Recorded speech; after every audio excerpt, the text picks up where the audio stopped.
Assalamualaikum warahmatullahi wabarakatuh. Waalaikumsalam warahmatullahi wabarakatuh. Oke, selamat pagi Ibu dan Bapak dari Islam Nazar Palembang dari 1 dan dari 2. Perkenalkan, saya Rahmat Prayuda, saya adalah CGP Angkatan 7 Kota Palembang dari Islam Nazar Palembang. Nah, hari ini saya akan sharing session tentang modul 1.4 dari modul guru penggerak. Di sini kita akan membahas tentang budaya positif yang ada di sekolah. Oke, kita langsung saja ya Bapak Ibu ya. Untuk sharing session modul 1.4 budaya positif ini akan ada 9 tema yang akan kita bahas. Yang pertama ada paradigma belajar, yang kedua ada disiplin positif, yang ketiga adalah motivasi perilaku manusia, keempat kebutuhan dasar, kelima adalah posisi kontrol, 6 restitusi, 7 keyakinan kelas, 8 segitiga restitusi, dan 9 adalah penanganan kelas. Oke, baiklah Bapak Ibu semua, kita akan memulai dari sharing session modul 1.4. Yang pertama kita akan menuju ke paradigma belajar. Nah, kita tahu semua bahwa paradigma belajar ini berkaitan dengan kurikulum. Sedangkan di Indonesia itu di tahun ini terutamanya itu dikembangkan tentang kurikulum merdeka. Di mana kurikulum merdeka sendiri ada perbedaan dengan kurikulum yang pernah kita pelajari. Boleh kita lihat di mana kurikulum merdeka itu artinya merdeka belajar. Semua yang tahu yang tentang merdeka belajar ya. Dari arti katanya saja merdeka biasanya artinya bebas. Nah, di sini kita bebas belajar. Apakah semuanya bebas belajar? Apakah konteks dari bebas belajar di kurikulum merdeka itu? Nah, untuk menjelaskan itu kita akan kembali ke filosofi pendidikan yang diajarkan di Kerajaan Jawa Barat, di mana salah satu filosofinya itu adalah belajar sesuai dengan kodrat alam dan kodrat zaman. Ya, ada dua konteks yang akan kita pahami, kodrat alam dan kodrat zaman. Kalau berkaitan dari kata-katanya, kalau kodrat alam berarti berkaitan dengan alam. Apakah anak-anak belajar tentang budaya mereka, di mana mereka tinggal, bagaimana mereka memahami kondisi yang ada di sekitar mereka. Jadi anak-anak diminta untuk dikenalkan, dikembangkan, diberitahu kodrat alamnya mereka, karakternya mereka, bagaimana lingkungan mereka. Itu yang disebut dengan kodrat alam. Yang kedua adalah kodrat zaman. Kodrat zaman tentunya berkaitan dengan zaman. Zaman kita dengan zaman anak-anak sekarang tentu berbeda. Kalau kita dulu kita mungkin tidak mengenal namanya teknologi. Saya di SMA dulu mengenal namanya komputer saja. Tapi dalam bentuk komputer saya hanya berusaha untuk mengetik file saja. Tapi sekarang dengan kodrat zaman terutama di sekolah kita sebenarnya sudah menerapkan namanya iPad Class atau digital class, di mana anak-anak mengerjakan tugasnya melalui digital. Sehingga inilah yang disebut dengan kodrat zaman. Mereka menyesuaikan dengan zamannya mereka. Apakah kita memaksa mereka untuk tidak mengenal gadget? Nah, di sini maka jawaban dari orang tua yang dulu mempunyai pertanyaan tentang apakah gadget itu bermasalah untuk anak, apakah efek negatifnya sangat besar bagi anak tentang gadget. Tapi di sini Hajar Dewantara menjawab bahwa kita harus mendidik anak sesuai dengan kodrat alam dan kodrat zaman. Itulah yang disebut dengan paradigma pembelajaran di kurikulum merdeka. Nah, di sini semua targetnya adalah profil Pancasila, profil pelajar Pancasila. Itu yang akan menjadi target dari kurikulum merdeka. Nah, dari kurikulum merdeka, dari kata merdekanya, kalau tadi cuma kodrat alam dan kodrat zaman, merdekanya itu seperti apa? Betul kan? Merdeka itu yang seperti apa bentuknya? Nah, ternyata merdeka dalam hal ini adalah anak-anak benar-benar diberikan kesempatan. Anak-anak kita benar-benar diberikan kesempatan untuk mengembangkan bakat yang dia miliki. Sering nggak terjadi? Misalnya pada saat pembelajaran matematika, ada beberapa anak mengalami masalah. Betul? Betul? Ada anak-anak yang biasanya, wah dia kalau keseringannya dia bernyanyi sangat bagus sekali. Tapi ketika kita ajak belajar matematika, mereka mengalami kendala. Betul? Betul? Nah, melalui kurikulum merdeka ini kita diminta untuk memahami sejatinya bahwa pendidikan yang diminta di kurikulum merdeka adalah mengembangkan bakat alami seorang anak. Bukan berarti kita tidak menuntut mereka untuk menstandarisasi nilai yang mereka miliki. tapi kita diminta untuk memahami. Ya, ada yang anak mungkin belajar tahfiznya lebih cepat dibanding temannya. Nah, itu yang kita seorang guru diminta untuk pahamnya. Bagaimanakah kita memahami anak ini agar dia memahami pembelajaran atau materi yang kita berikan? Mungkin kalau yang ini secara face to face, secara langsung satu kali pertemuan dia paham. Maka anak yang kedua dia tidak terlalu paham dalam satu kali pertemuan. Berarti kita harus mempunyai trik sendiri agar anak ini lebih paham dengan kita. Ya, itu yang disebut dengan kurikulum merdeka. Harus ada memahami diferensiasi di setiap anak. Oke, Bapak Ibu ya, itu adalah topik satu yang akan kita bahas tentang paradigma belajar. Yang kedua adalah disiplin positif. Oke, kita akan bahas sedikit tentang disiplin positif.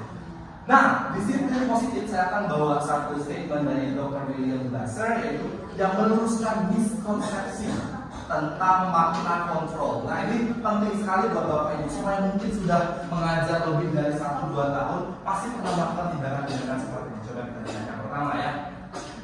Ilusi guru mengontrol murid. Pernah nggak mendengar ada statement teman kita bilang, oh kalau sama guru ini dia menurut, oh sama guru ini dia tidak menurut. Sejatinya Dr. William Glasser bilang, untuk mengontrol diri itu bukanlah kemampuan dari seorang yang mengontrol, tetapi adalah orang yang dikontrol. Jadi murid di sini bukan berarti dia mengikuti perkataan kita karena kuasa kontrol kita, tetapi karena haknya dia. Dia yang memilih untuk menaati, dia yang memilih untuk dikontrol. Jadi persepsinya jangan sampai akhirnya, oh sama guru ini dia cocok, sama guru ini dia akan paham. Ya, kembali lagi bahwa kontrol itu akan munculnya dari dalam diri seseorang. Jadi ketika Bapak Ibu mungkin merasa, wah anaknya tidak mendengarkan saya, berarti dia belum mengikuti untuk mengontrol dirinya agar mengikuti instruksi dari Bapak Ibu. Oke, paham ya? Yang kedua, ilusi yang kedua adalah bahwa semua penguatan positif efektif dan bermanfaat. Kalau kita memberikan penguatan positif yang efektif dan itu pasti bermanfaat. Nyatanya penguatan yang positif ini memiliki jangka waktu. Karena mungkin pada saat kita memberikan penguatan positif ini, anak-anak belum memahami akan hal tersebut. Di kemudian hari mungkin dia mendengar dari teman, oh ternyata boleh loh, ternyata kalau misalnya berjalan itu boleh juga berlari pada saat momen tertentu, tidak semuanya harus berjalan. Nah itu akan menjadi polemik dari seorang anak tersebut. Kemudian anak-anak tersebut akan tergantung. Dia merasa kalau sama guru ini kayaknya dia energinya atau semangatnya mungkin belajarnya lebih cepat. Itu kalau efek positif, ya penguatan positif yang kita berikan. Ya, jadi nanti ada kontrol sendiri bagaimana kita memberikan treatment anak-anak kita ya. Yang ketiga adalah ilusi kritik membuat orang merasa bersalah. Sering nih, nah kalau kamu teman-teman kita nggak benar, atau mungkin kamu sendiri nih karena kamu belum tertib, akhirnya kelas kita seperti itu. Kelas kita belum terpilih untuk pulang kelas, misalnya seperti itu kan kita sama-sama belajar bahwa mungkin tindakan kita yang terdahulu itu belum tepat.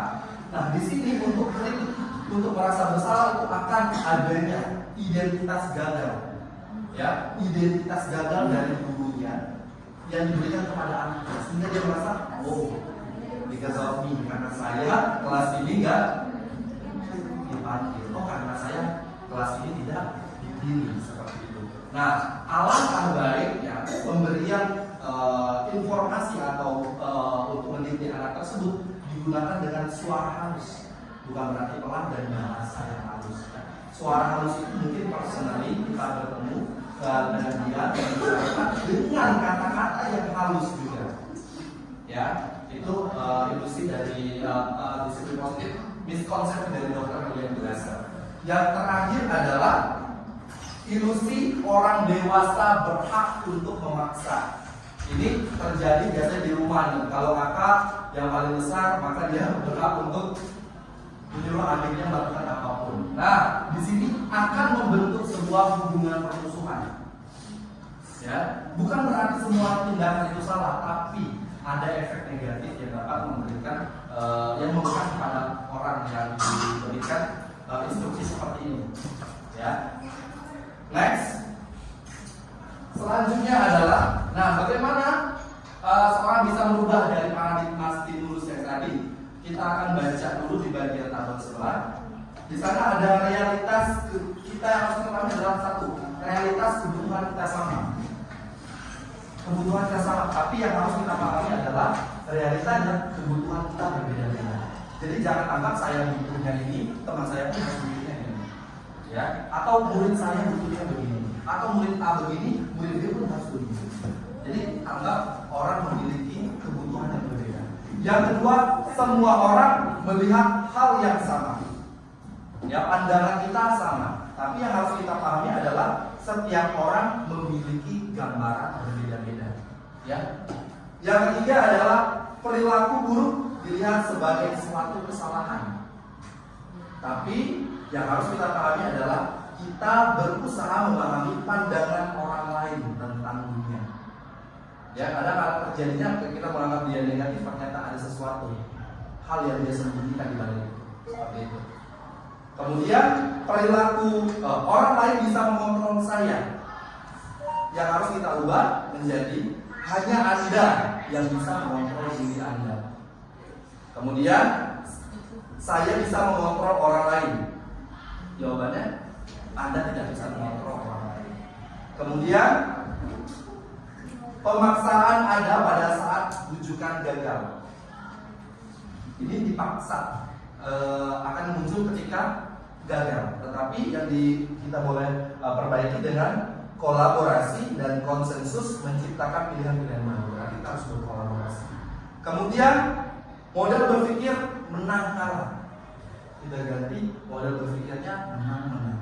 Jadi tidak ada yang kalah. Kemudian kita baca di sebelah sini tentang Stephen Covey. Bila kita ingin membuat kemajuan perlahan sedikit-sedikit, ubahlah sikap atau perilaku Anda.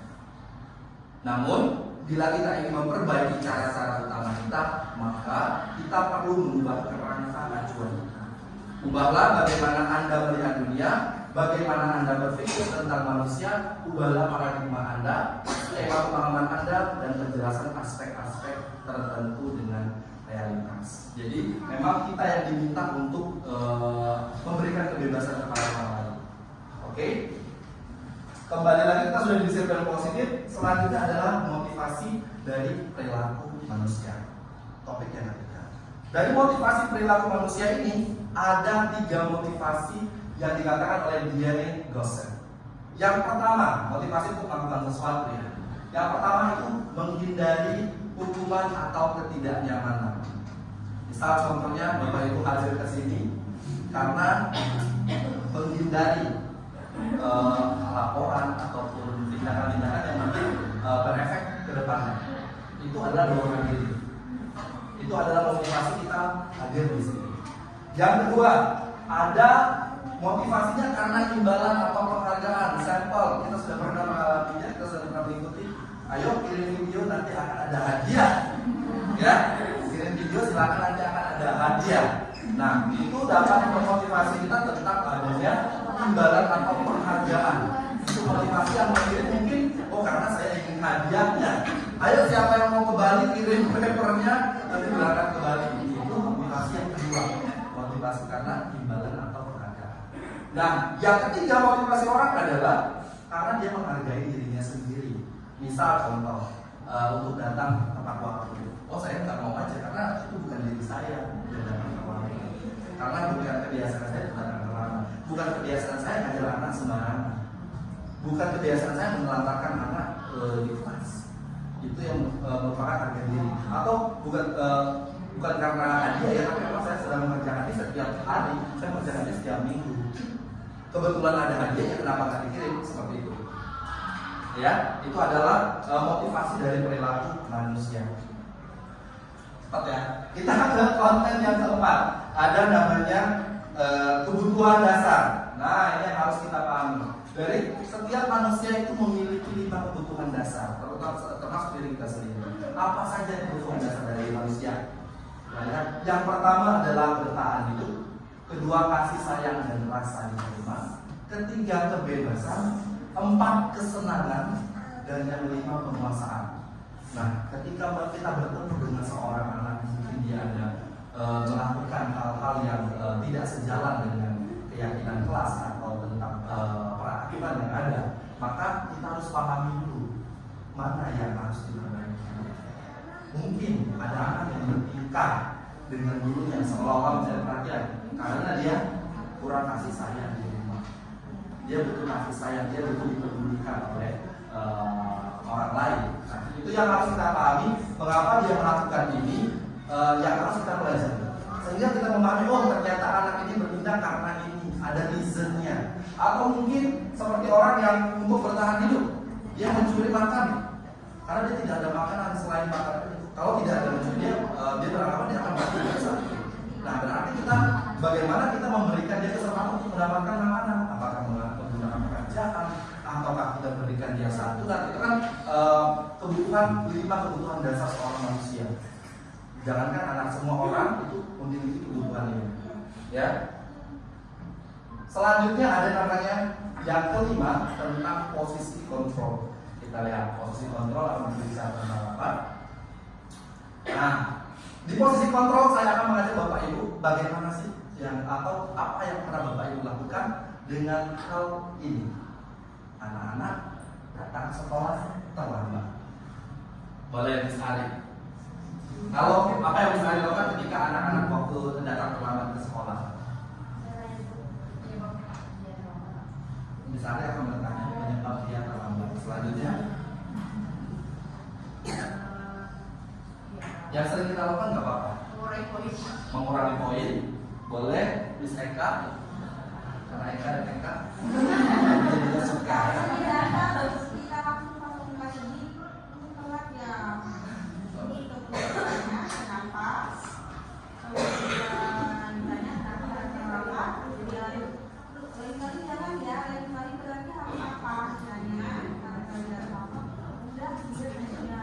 Oke, ada 2 tindakan yang berbeda. Kalau Miss Arif akan bertanya, kemudian dia akan memberikan pengurangan poin. Ya. Kalau mereka, dia akan mengeluarkan muka sedih. Kemudian dia bertanya penyebabnya, kemudian diberikan arahan agar tidak mengulangi keterlambatannya. Ada 2 tindakan berbeda. Apakah semuanya benar? Ataukah ada salah satu di antara mereka benar? Boleh kita lihat ya.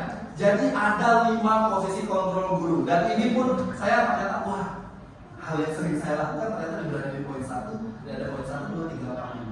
1 disarankan tidak dilakukan. 2 tidak dilakukan. 3 tidak dilakukan. 4 bisa dilakukan. 5 yang paling oke.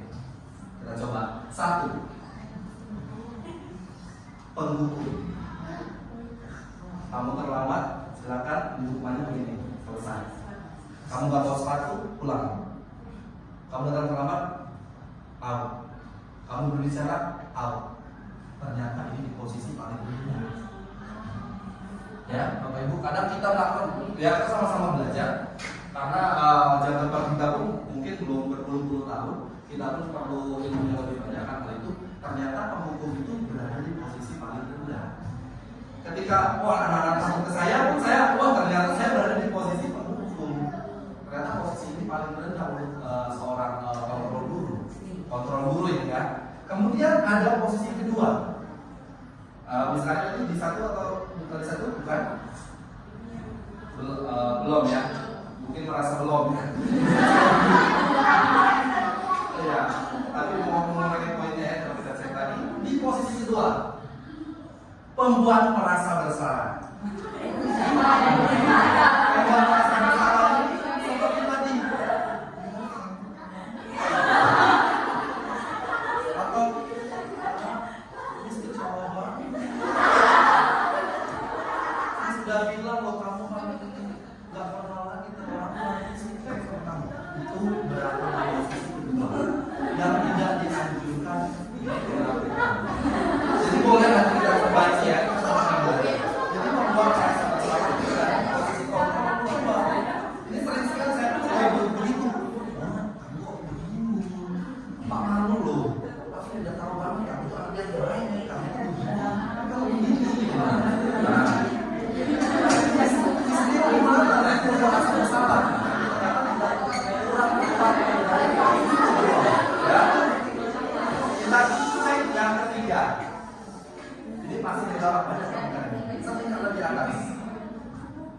teman, bagaimana? Nanti istilah kamu jangan terlalu, tapi nanti ini karena kamu mesti percaya apa? Mesti percaya apa yang baik, ini saya akan selesai. Nanti istilah sama apa lagi? Nanti istilah kamu tak pakai kaos kaki, ini saya akan bilang apa? Nanti besok jangan lagi ya. Ternyata itu ada di posisi kontrol 3. Ini posisi kontrol 3.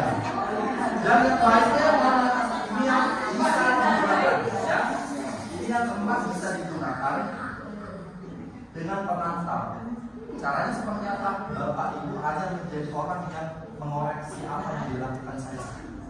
Kakak jam berapa? Jam 7. Jam 7 sudah terlambat belum ya? Terlambat. Oh, terlambat. Karena kenapa terlambatnya? Oh, karena begini. Ya kan kamu di sini waktunya kan harusnya masuknya 6.55. Kan ada jam 10. Nanti telah berapa menit kan? 5 menit. Oke. Nah, karena telah segini, kakak kehilangan misalnya kehilangan waktu ikrar bersama. Berarti tugas kakak adalah untuk ikrar sendiri atau murojaah sendiri atau murojaah nanti menyusul ketika break. Jadi ada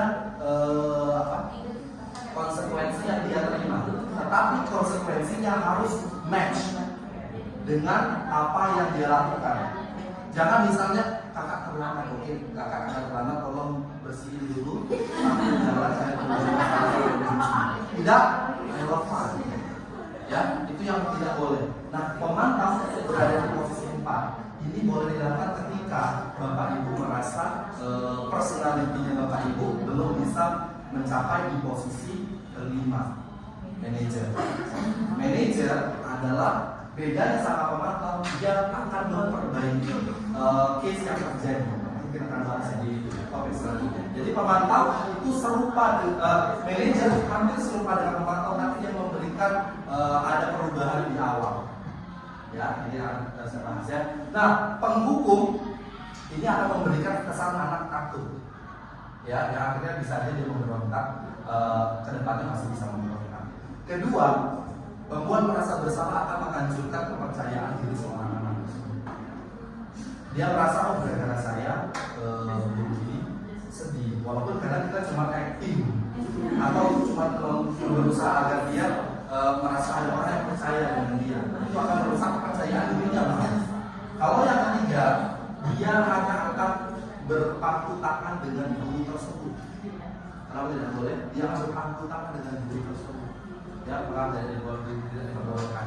Keempat dan kelima itu kita ajak mereka untuk berpikir, apakah tindakan mereka sudah tepat, apakah konsekuensi yang mereka terima. Dan itu mereka yang harus membahasnya sendiri, harus mengetahui, oh saya berbuat ini, nah sesuai dengan keyakinan kelas kita seperti ini. Berarti saya harus bertanggung jawab dengan apa yang saya lakukan.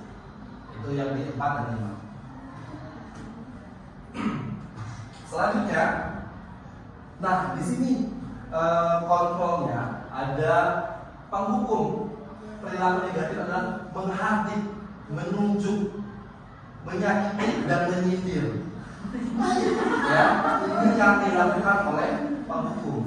Kalau membuat orang merasa bersalah, tindakannya biasanya berusaha menunjukkan kekecewaan, kekecewaan mendalam. Ya. Kalau teman, dia membuat alasan-alasan untuk muridnya. Kalau pemantau, dia akan menghitung dan mengukur. Kalau yang lain, dia akan mengajukan pertanyaan. Ya, itu selanjutnya contohnya, kalau kamu tidak melakukannya, kamu nggak pakai sepatu, saya akan, nah itu adalah instruksi yang diberikan oleh guru tersebut sebagai guru penghukum. Kalau yang merasa bersalah, kamu sudah mengecewakan bapak ibu seperti tadi. Kemudian kalau teman, lakukan untuk bapak sama ibu ya, ini tolong ya. Baik, seperti ini dia membawa karakter si gurunya tadi. Selanjutnya, kalau pemantau, dia melakukan apa aturannya. Dia yang akan bertanya kepada anaknya, peraturannya seperti apa konsekuensinya atas tindakan yang dia lakukan. Jadi anak-anak diminta untuk berpikir sendiri. Oh, kamu melakukan ini, ternyata dia salah. Tapi ingat ya, biar anak kita kan kelas kecil ya, kelas 1 2. Nah, inilah bagaimana kita memberikannya pengetahuan tentang aturan ataupun keyakinan kelas yang ada di kelas, yang ada di sekolah, agar mereka tahu ternyata kalau di sekolah ada begini. Kalau di sekolah tuh harusnya begini. Kalau di sekolah tuh bolehnya begini, gitu ya. Jadi memang kita harus memberikan pemahaman tersebut, karena yang kita ajak ngobrol adalah anak kelas 1 dan kelas 2. Kalau dia belum paham mau bikin apa coba? Ini adalah konsekuensinya apa? Dan ini konsekuensinya awal ya. Jadi nah, kalau kontrol diri adalah apa yang kita yakini. Apa kami meyakini hal tersebut? Ya, hampir mirip dengan ini. Kalau kamu meyakininya, maukah kamu memperbaikinya? Jadi dia yang diminta mengontrol dirinya sendiri. Ya. Kemudian di sini ada anak mungkin yang berkata saya tidak peduli kalau dia berada di penghukum. Kemudian kalau dia berada di pembuat merasa bersalah, maafkan saya, ya itu yang ada di diri mereka. Kalau dia berada di teman, dia akan melakukan statement saya berpikir bapak ibu itu teman saya. Jadi dia bakal adanya ketergantungan. Kalau dia berada di pemantau, saya akan dapat berapa bintang kalau melakukan hal tersebut. Dia sudah memiliki pemikiran sendiri. Jika sudah melakukan hal tersebut, saya akan mendapatkan apa? Dia sudah tahu mengetahui sebab akibat yang dilakukan. Kemudian yang terakhir, bagaimana caranya agar saya bisa memperbaiki keadaan ini? Dia yang berusaha untuk melakukan. Biasanya kalau saya sudah melakukan yang terakhir dari manajer, itu biasanya proses manajernya adalah ketika ada permasalahan yang mengaitkan ada satu orang. Sepertinya kalau anak terlambat, lebih baik kontennya ada di nomor 4. Ya, karena permasalahannya jelas.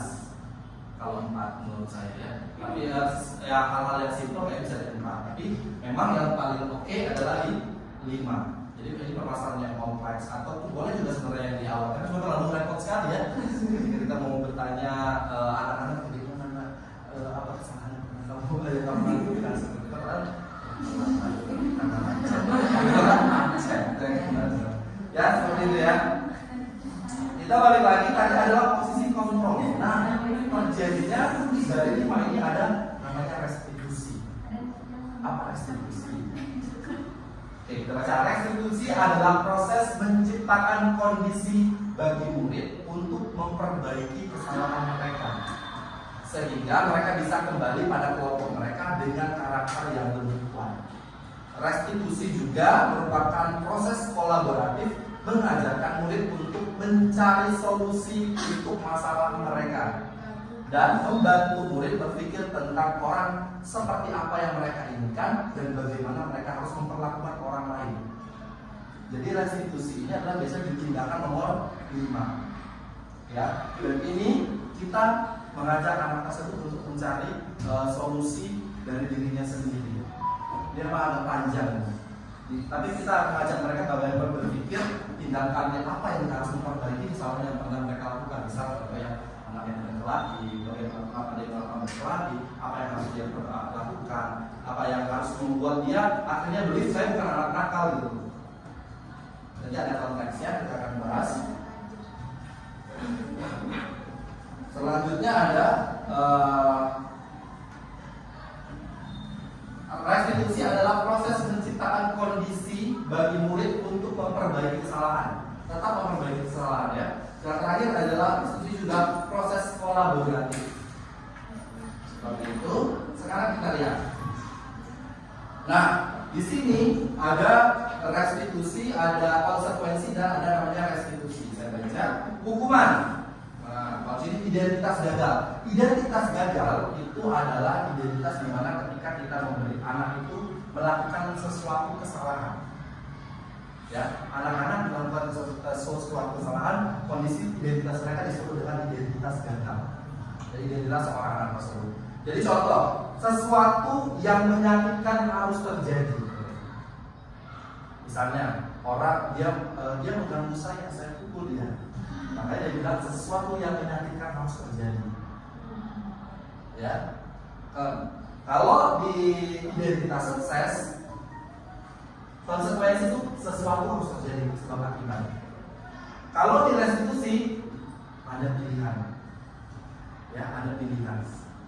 restitusi itu ada pilihan, bukan berarti harus melakukan kekerasan atau melakukan hal-hal yang tidak tepat seperti itu. Tapi kalau di restitusi ada pilihan, tidak harus memukul. Nah, itu namanya restitusi. Kita memberitahu dia bahwa tindakan yang dia lakukan itu ada pilihan selain memukul misalnya. Kamu bisa bilang sama dia secara langsung, atau kamu bilang sama guru kamu kalau tidak ada teman saya di itu yang kita memberikan opsi ke dia, ada sebuah pilihan. Kalau yang tadi enggak, ini harus terjadi. Dia ganggu saya pukul balik dong. Gitu. Begitu ya. Next yang kedua adalah tidak nyaman untuk murid atau anak jangka waktu panjang. Ya kalau terjadi ya hal tersebut maka efeknya panjang, tidak sebentar. Kalau konsekuensi tidak nyaman untuk murid atau anak untuk jangka waktu pendek. Tapi kalau restitusi menguatkan untuk murid anak dalam jangka waktu panjang. Maksudnya menguatkan anak seperti apa? Cara berpikirnya, ya, cara berpikirnya dia menghadapi sesuatu permasalahan tersebut. Nah, kita lanjut ke sini. Kalau negatifnya ada di sini adalah awas kalau dilakukan latihan, nanti awas kamu. Ini statement seorang guru. Kalau yang negatif. Kalau netral, lakukan apa yang saya katakan. Ya. Tapi kalau yang positif adalah apakah hal ini yang sesungguhnya ingin kamu lakukan. Jadi kita bertanya lagi. Kita memberikan pertanyaan ini banyak tanya sebenarnya. Dia kan emosi kan, wajar dia kalem. Karena kalau dia emosi yang berpikir dia. Seperti itu ya. Kalau di negatif dia modelnya paksaan, memaksa. Kalau netral dia stimulus sama responnya stimulus dia responnya. Kalau yang ini ada positif direct kontrolnya, ya. Cenderung kalau negatif mendorong menyalahkan diri dan konsep diri buruk saya nakal. Begitu ya. Kalau netral dia akan mendorong untuk anak itu aktif. Konsep dirinya bagus tapi dia mendorong untuk anak untuk aktif. Tapi kalau di restitusi mendorong disiplin positif. Jadi dia yang mengkontrol diri lagi, maka konsep dirinya akan lebih kuat. Nah, ini ada saya minta pendapat ya. Bagaimana pendapatmu? Boleh kita baca. Yang pertama, cuma satu-satunya juga. Ibu Anas, guru kelas 2 SD, mendapatkan masalah. Murid-muridnya tidak bisa tertib berdiri antri di depan pintu kelas dan selalu berebutan masuk ke dalam kelas setelah jam istirahat usai.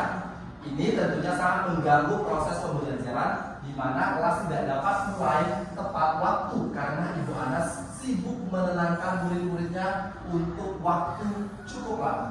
Akhirnya, Bu Anas berpikir cepat dan mengandalkan stiker bintang. Sering terdengar ya.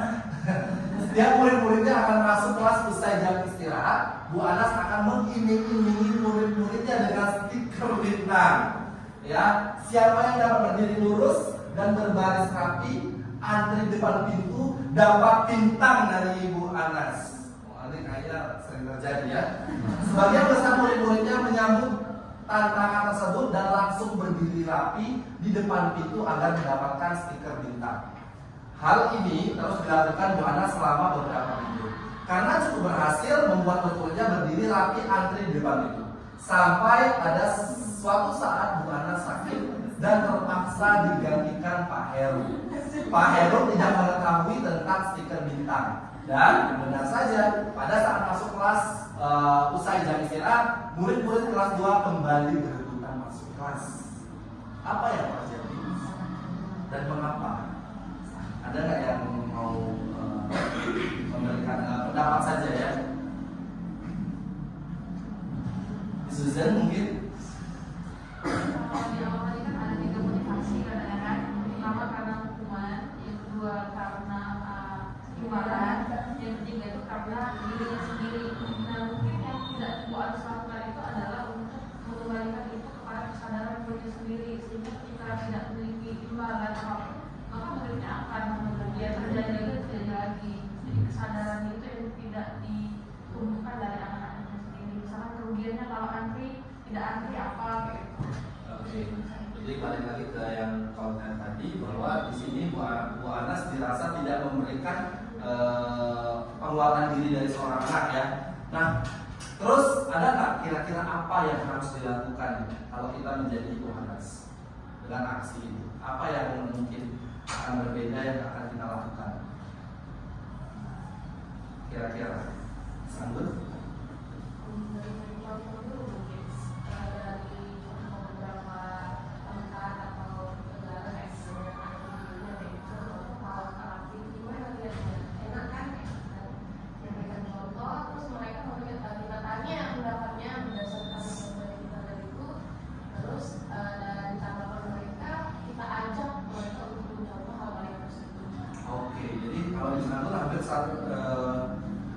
Mengiyakan sebenarnya, mengiyakan dari statementnya Susan bahwa kita treat anaknya agar dia mau mengetahui kondisi tersebut, mengapa dia harus melakukan, mengapa dia tidak harus melakukan. Ya, nah jadi ada namanya kalau tadi restitusi, ada namanya konsekuensi dengan restitusi atau konsekuensi dengan hukuman. Tahu nggak apa konsekuensi dengan hukuman? Oke, kita akan coba ya. Kita paham apa yang disebut dengan hukuman dan apa yang disebut dengan konsekuensi. Kita akan bina LMS ya. Ada questionnaire ya, kita jawab bersama-sama apa. Tidak ada ujian di situ. Oke, nah di sini ada topik. Oke. Yang pertama kita akan jawab ini atau ini ya. Mencatat 100 kali di dalam buku kalimat, saya tidak akan terlambat lagi karena terlambat ke sekolah. Menurut Bapak Ibu, hukuman atau sanksi atau konsekuensi? Lihat topik di atas ya. Kira-kira hukuman atau sanksi? Kita coba, kita pilih hukuman ya. Saya pilih hukuman. Ternyata itu disebut dengan sanksi. Karena relay. Jadi mereka menganggap hukum konsekuensi itu adalah dia melakukan satu kesalahan ini, dia harus memperbaiki kesalahan ini itu dengan hal yang hampir serupa dan matching dari tadi. Lari mengelilingi lapangan basket 2 kali karena terlambat hadir di sekolah. Hukuman. Cek. Gimana? Karena nggak match. Ketiga, membersihkan coretan yang dibuatnya di meja tulis. Coba kita cek. Ya, karena matching ya. Murid diminta untuk push up 15 kali karena tidak menggunakan masker ke sekolah. Coba kita lihat. Oke, nanti hukuman polisi bahasa itu ya. Menggantikan kertas tugas teman yang telah dicoret-coret. Lihat. Sanksi. Kita lanjut lagi. Berjemur di lapangan basket pada pukul 12 siang karena mengobrol dengan teman. Cek. Oke, betul hukuman. Murid diminta bertelanjang kaki sepanjang hari karena tidak menggunakan sepatu warna hitam sesuai peraturan sekolah.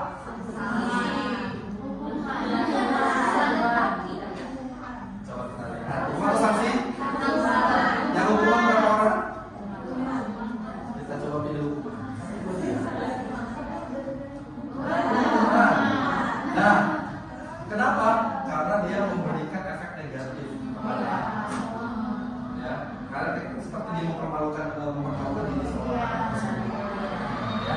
Selanjutnya berdiri di depan kelas sambil mengangkat kaki satu karena tidak bisa menjawab pertanyaan.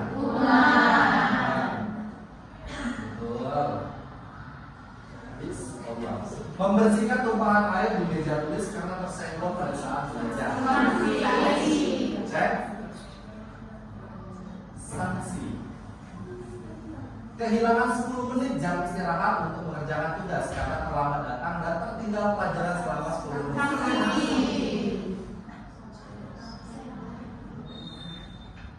Oke, sanksi. Duduk di bangku di pinggir lapangan pada jam istirahat tidak diizinkan bermain oleh guru piket karena mencederai teman saat bermain di lapangan. Sanksi atau hukuman? Sanksi atau hukuman? Coba sanksi kalian. Match ya.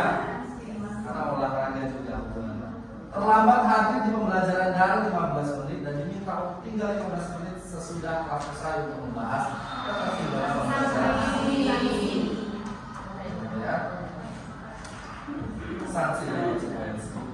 Lari di lapangan basket 2 kali karena terlambat 10 menit untuk pelajaran PJOK. Sanksi. Coba lihat. Sanksi atau hukuman? Coba kita pilih sanksi ya. Jawabannya adalah sanksi. Karena olahraga ada pemanasan, ya. Membersihkan WC sekolah karena memakai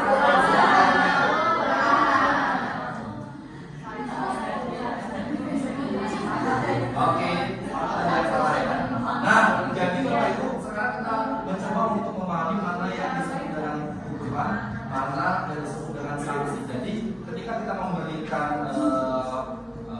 sanksi untuk anak akan cocokkan kira-kira ini relate nggak sih sama apa yang dia perbuat masalahnya, karena gara-gara ini berdiri atau gara-gara ini kamu keluar, gara-gara ini kamu begini. Jadi sebenarnya untuk menunjukkan bahwa anak-anak itu sebab akibatnya jelas gitu. Saya nggak begitu karena begini dan begitu ya. Next. Oke, tadi sudah sampai di restitusi. Nah, selanjutnya adalah keyakinan kelas. Apa itu keyakinan kelas? Ya, contoh sebelum kita bahas keyakinan kelas adalah masker. Orang menggunakan masker karena pada saat COVID. Untuk apa? Menghindari ketertularan dari penyakit tersebut. Kita believe nggak? Kita percaya nggak bahwa kita yakin nggak bahwa pakai masker yang kemarin itu sebenarnya salah satu tindakan untuk mengurangi penyebaran COVID. Ini disebut dengan yakin. Keyakinan kelas adalah sesuatu yang kita yakini bahwa oh ini memang menjadi dirinya kita yang mau melakukan, bukan karena aturan pemerintah. Aturan pemerintah menyarankan masker, itu aturan ya. Itu berarti kita harus mengikuti peraturan. Tapi kalau keyakinan bahwa oh kalau aku nggak pakai ini, aku tertular, begitu. Sama seperti motor, helm, ya. Helm untuk beberapa orang yang yakin helm itu melindungi diri dia, betul. Kita pakai helm ya karena untuk melindungi diri kita, biar kalau kita terjatuh atau kecelakaan kepala kita terselamatkan. Tapi untuk yang orang yang tidak memahami, dia akan tetap lakukannya karena itu hanya aturan aja.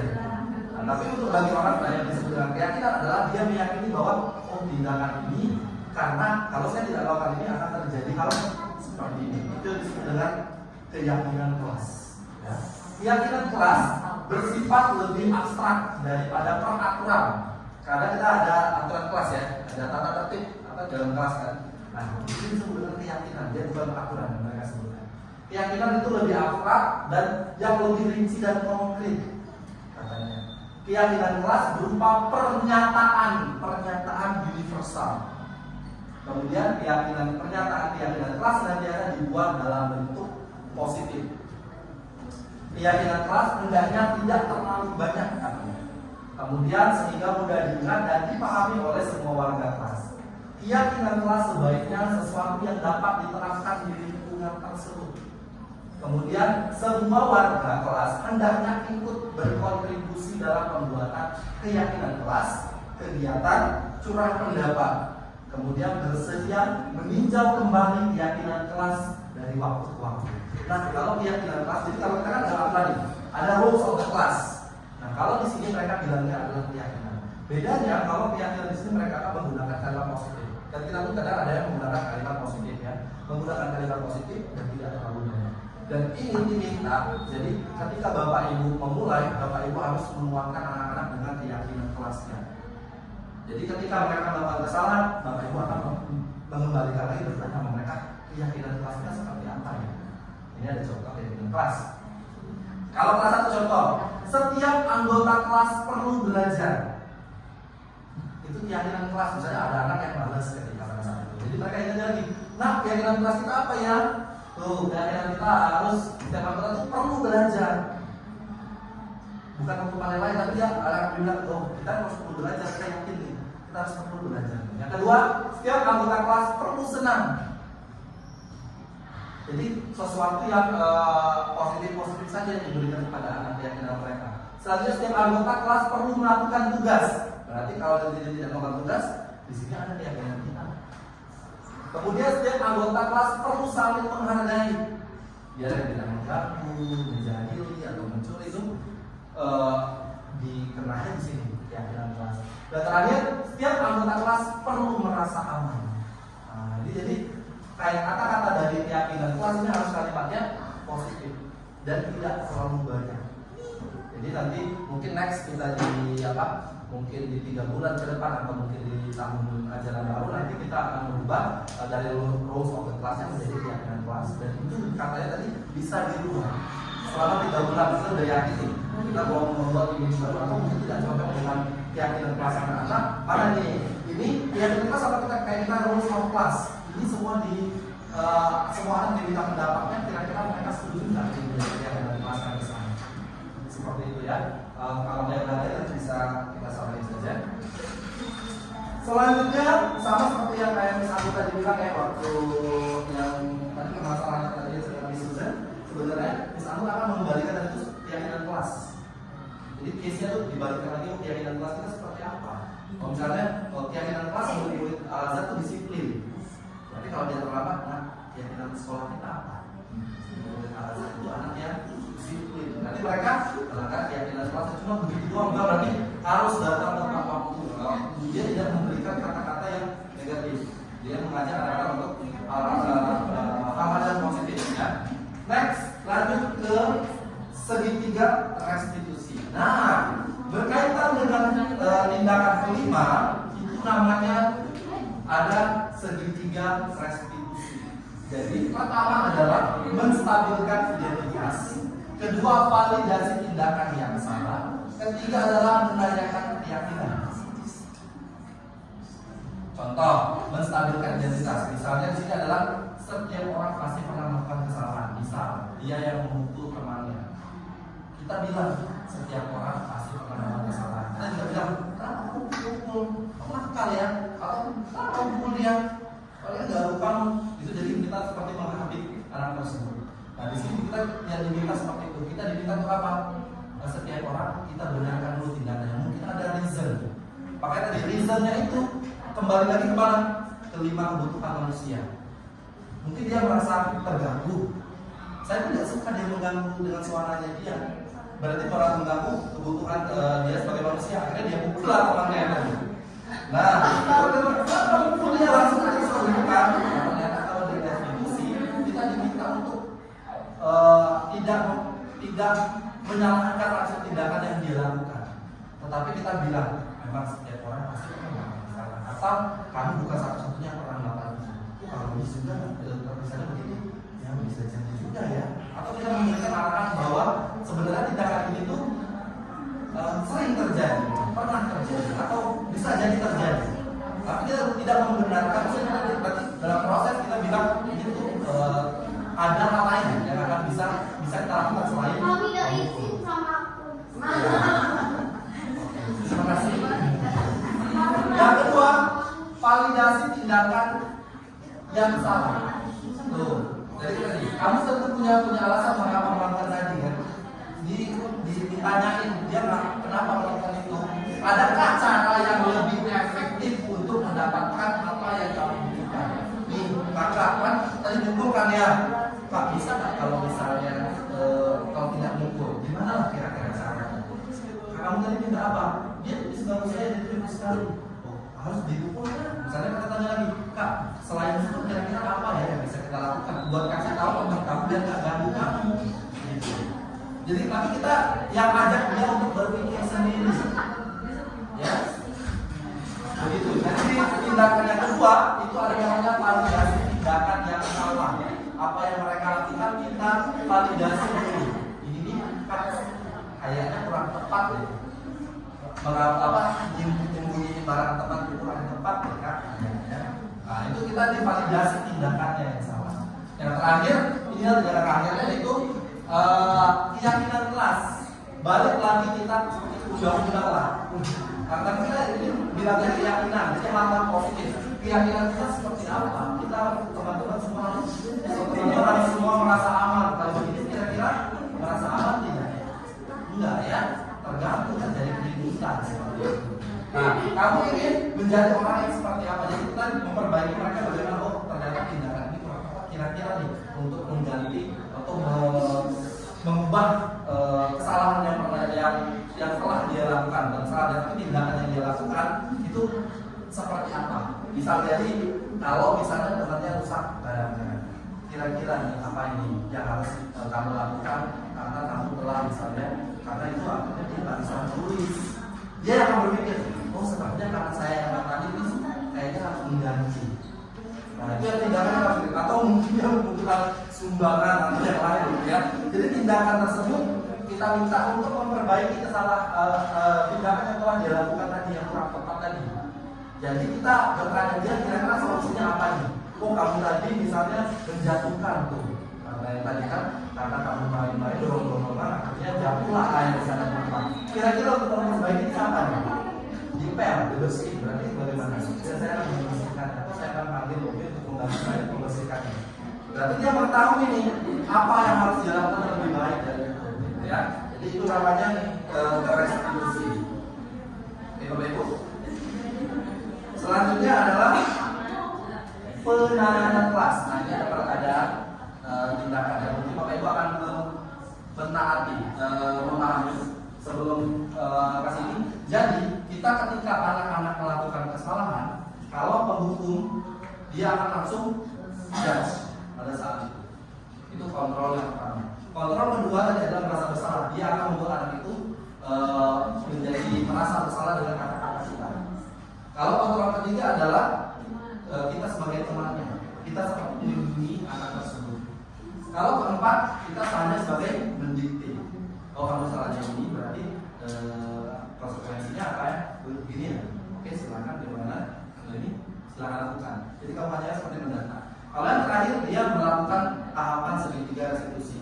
Tanya dulu mengapa ini terjadi. Kira-kira ini tidak ada tepat atau enggak. Dan kemudian selanjutnya baru apa yang harus kamu lakukan lagi. Itu kalau di bagian terakhir ya di posisi kontrol terakhir. Nah kita cek di sini ada Mario Pak siapa namanya? Pak Joko. Mario, Adi Bapak tadi dengar laporan dari Bu Tiket di kantin. Sepertinya kalian dalam masalah ya. Ada yang bisa Bapak bantu? Apa yang terjadi? Kemudian Mario dan Adi jawab, ya Pak, tadi pada jam istirahat pagi kami main lempar-lempar makanan di kantin. Tapi tidak sengaja malah terlempar ke wajah ibu dengan kepala sekolah kita ketika beliau sedang mencerai ya. Terus kalian melempar-lempar makanan di kantin ke wajah ibu Zina ketika beliau lewat. Iya Pak, dengan wajah sedih dan luka. Adi, ada informasi yang kamu mau tambahkan?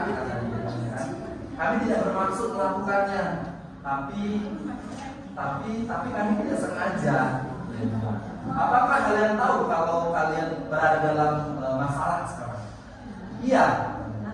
Baiklah, Bapak di sini bukan untuk mencari siapa yang salah. Bapak di sini untuk mencari penyelesaian sama-sama, berpikir sama-sama tentang apa yang bisa kita lakukan untuk memperbaiki situasi ini. Kalian pasti melakukan itu ada dasarnya. Pasti seru ya melempar-lemparan makanan begitu, kata bapaknya. Seru ya melempar-lemparan? Iya Pak. Terus Pak Joko bilang, ya Bapak bisa lihat kalian merasa senang melakukannya. Tapi yang kalian lakukan merugikan orang lain sehingga sekarang kalian dalam masalah. Iya Pak. Terus Pak Joko bilang, sekarang mari kita bicara tentang keyakinan kelas dan keyakinan sekolah kita. Apa yang kita percaya? Yang mana yang kalian perlu tunjukkan? Ya, kita harus bersikap baik satu sama lain. Keyakinan sekolah adalah bersikap yang baik satu sama lain. Kedua, saya bilang menghormati orang lain dan menghormati dirimu sendiri. Kata Kak Joko, kalian berdua ingat dengan baik keyakinan kelas kita. Kita kembali pada ketika kalian melempar-lempar makanan dan mengenai dunia. Apakah ketika kalian melakukan itu kalian menghormati orang lain dan lingkungan? Ditanya dengan keyakinan kelasnya tadi, apakah dengan melakukan itu kamu menghormati orang lain dan lingkungan? Jawabannya tidak. Tapi kalian mendapat rasa senang menurut Bapak. Ada cara untuk mendapatkan rasa senang tanpa merugikan orang lain? Nah, jadi menurut lagi, Anda nggak bisa dapat rasa senang tapi orang tak rugi gitu. Iya Pak. Nah, sekarang mari kita selalu menggunakan keyakinan kelas kita bersama-sama terus dan kalian di kantin ke kantin dan kalian bisa bergabung lebih banyak lagi. Jadi dia mengajar nih anak tadi, oh yang tadi boleh aja senang, boleh lempar-lemparan, tapi pas dibenerin yang bapaknya nih, boleh senang tapi ada sana lain nggak bisa buat senang-senang atau lempar-lemparan ke rumah gitu kan, bisa lagi gitu kan, lempar-lemparan uang gitu kan, yang teman-temannya semua lebih happy gitu kan. Nah jadi dia bergerak serta-merta untuk menyalahkan anak tersebut karena tadi kebutuhan anak itu adalah bersenang-senang kebutuhannya. Mungkin ya anak-anak yang yang sekali anak yang butuh tidur kebutuhan yang memang mungkin. Nah itu dari arahkan lagi seperti itu. Itu ya Bapak Ibu semuanya. Nah Bapak Ibu saya rasa untuk 9 topik ini kita sudah membahas. Mungkin ada Bapak Ibu yang mungkin ada pertanyaan tentang 9 yang tadi yang sudah kita bahas yang sepertinya begini. Atau mungkin ada informasi yang mau dibagikan bersama kami semua oleh saya waktu diberikan waktunya Bapak Ibu mungkin bertanya atau mungkin ada statement yang kayak seperti ini. Kalau saya berbicara dulu ya, saya akan sharing pertama kali saya mendapatkan modul ini dan besoknya atau minggu depannya saya mendapatkan case-nya adalah ada 2 anak yang berkelahi, bukan berkelahi tapi memberikan chat hinaan. Yang akhirnya salah satu dari orang tua itu bilang ini adalah bully. Saya akan melaporkan ke polisi. Baru dapat modul 1.4, baru selesai, tiba-tiba ada case orang mau melaporkan ke polisi. Saya tidak main-main. Kalau sekolah ini lama menanganinya, saya yang akan melapor polisi. Suami saya sudah setuju, saya harus melapor polisi. Untunglah sudah belajar sedikit ya. Jadi saya melakukan restitusi tadi. Saya duduk di tengah-tengah mereka berdua. Di satu anak yang merasa yang mengirimkan chat tadi, yang bully, anak yang dirasa bully itu anak tersebut, sama satu lagi yang orang tua yang merasa dibully tapi dia menuntut anak tersebut sampai dia ke polisi. Akhirnya yang saya lakukan yang pertama adalah sesuai dengan segitiga restitusi, saya bertanya dulu mengapa dia melakukan itu. Ternyata setelah di cross-check dia cuma ikutan temennya karena rasa setia kawan saja. Katanya ya karena kami maunya dia ini yang dibully ini masuk ke kelompok saja karena temannya dia ini tidak baik untuk dia. Jadi dia punya teman, tapi si yang pembuli itu bilang teman itu nggak bagus untuk dia. Akhirnya teman-teman gengnya ini berdiskusi menyuruh dia untuk bilang kayak tadi. Akhirnya karena mungkin dia tidak mau berteman, maksudnya dia nggak apa-apa ini kan baik, teman ini tidak merugikan saya gitu. Akhirnya dia ini berusaha memprotek diri, ini pun karena rasa setia kawan, akhirnya dia mengeluarkan kata-kata yang tidak tepat pada saat itu, yang dirasa membawa bully. Akhirnya si orang tua yang merasa dibully tadi baru oh ternyata anak itu bukan karena sesuatu hal membuli anak saya. Sebenarnya dia punya etika baik, dia itu cuma pengen berteman, dia cuma pengen menyelesaikan melindungi anak saya begitu. Dia merasa oh ternyata anak saya ini sebenarnya disenangi oleh temannya ini, tapi langkahnya yang salah. Akhirnya di situ orang tuanya mulai calm down, mendengar statement anak ini, dia memang bilang ya nggak ada apa-apa, memang karena alasannya kita setia kawan aja. Dan itu pun dia adalah korban dan temannya yang menyuruh. Dia mungkin, ayo perang. Dia udah perang duluan nih, terus di sini. Dia sendiri nggak perang, gitu loh. Karena dia jadi korban juga pak. Akhirnya respect terjadi oleh orang tua ini. Oh ternyata kasusnya seperti itu. Oke, makanya terus saya bilang kira-kira nih Kak, kalau ini ada nggak yang lebih baik? Terus saya bilang praktek profesional, kira-kira ada nggak yang lebih baik? Ya harusnya begini aja. Memang nggak semulus yang planning kita ya, karena terus bilang, ya Pak seharusnya saya tidak berkata harusnya saya belajar dia dengan baik. Enggak seperti itu kan. Tapi kita bagaimana kita mencoba prosesnya melalui segitiga itu kita aja prosesnya. Tapi kalau dia nggak tahu, kira-kira nih Kak, kita baca sedikit. Kata-kata tadi bagus nggak ya? Kita malah terpancing. Karena nggak mungkin seorang anak balik ke sekolah dasar langsung memahami, Pak kata-kata saya kurang bijak. Kan tidak mungkin ya. Agak susah anak-anak sekarang berpikir karena menurut saya itu seperti budi atau seperti apa? Nggak mungkin anak-anak. Jadi kita tetap pancing. Kira-kira kata-katanya sudah tepat belum ya. Nah, misalkan nih kakak mau ngajak dia berteman, ada nggak cara yang lebih baik? Memang diajak seperti itu, akhirnya kedua belah pihak, mamanya yang melaporkan sudah kalem, dia tetap mensupport anak ini, dia malah akhirnya ini saya bilang ke anak kamu kalau belajar sama berteman nggak apa-apa, kalian temenan loh, harus jadi teman yang baik katanya. Kalian gitu ya harus yang baik, dan anak ini pun tahu oh ternyata saya nggak tahu ya dia akan berpikir seperti apa, tapi anak itu merasa oke case-nya dan dia tidak mendapatkan case yang lebih buruk dari itu, dan kita kasih tahu juga oh kalau berteman boleh aja, tapi kalau orang yang buruk itu tidak seharusnya kita lihat pada orang lain gitu ya. Sedikit sharing. Ada lagi nggak kira-kira Bapak Ibu pertanyaan atau apapun?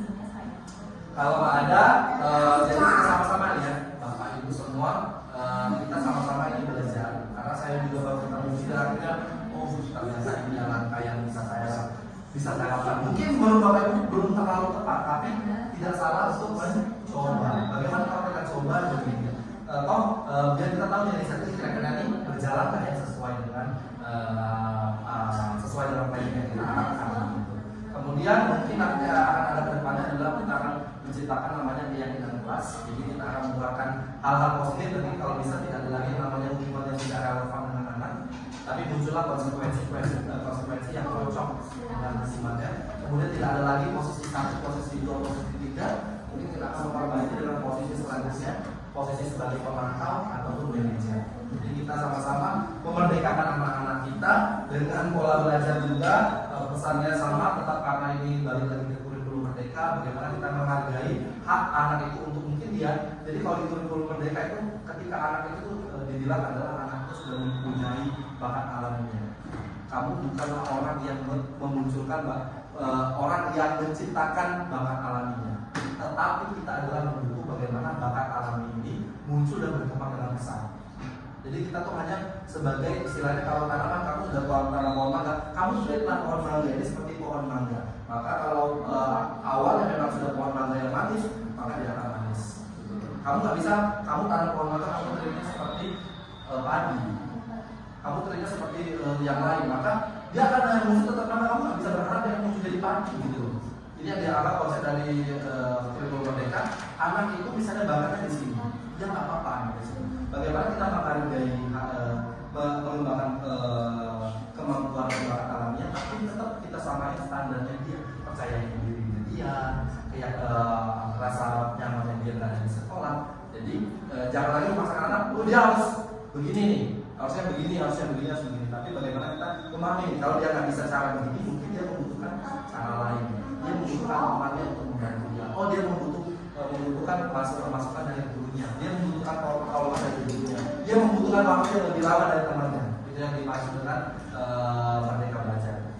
Oke, kalau tidak ada lagi, saya tutup untuk sharing tentang. Terima kasih atas waktunya. Semoga ini menjadi keberkahan untuk kita bersama. Dapat kita praktikkan sehingga kita dapat menghasilkan generasi yang baik untuk kita ke depannya ya, yang akan menjaga negara dan bangsa kita. Saya akhiri pertemuan kita, sharing time kita dengan lafaz hamdalah. Alhamdulillah.